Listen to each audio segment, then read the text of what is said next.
In today's video, I'm going to teach you how to create a board in Monday.com. To get started, open Monday.com and sign in to your account if you haven't already. Once you're inside the platform, take a moment to make sure you're in the correct workspace. Workspaces help organize different teams, departments, or projects.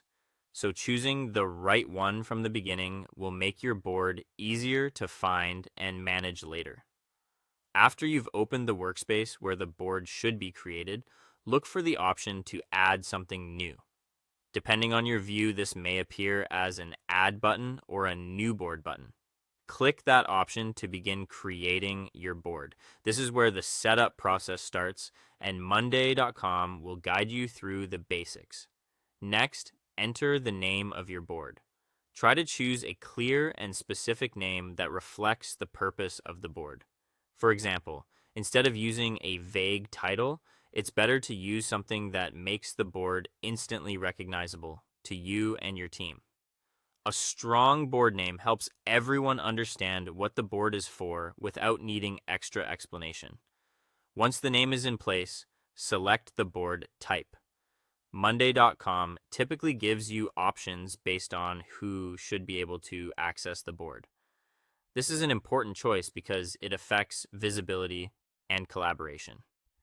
Choose the type that best matches how you want your team to work, whether the board is meant for a wider group or a more limited audience. After that, you can start building the structure of the board by adding groups, columns, and items. Groups are useful for breaking work into sections, such as phases, categories, or time periods. Columns let you track the details that matter most, like status, deadlines, owners, or priorities.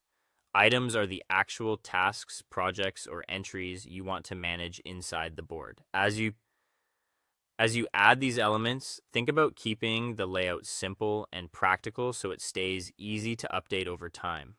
When everything looks good, save the board and begin managing your work. At this point, your board is ready to use. You can start adding more tasks, updating progress, and collaborating with your team directly inside Monday.com. A well-organized board can make planning, tracking, and communication much smoother, so it's worth spending a little extra time setting it up clearly from the start. And that's how to create a board in Monday.com.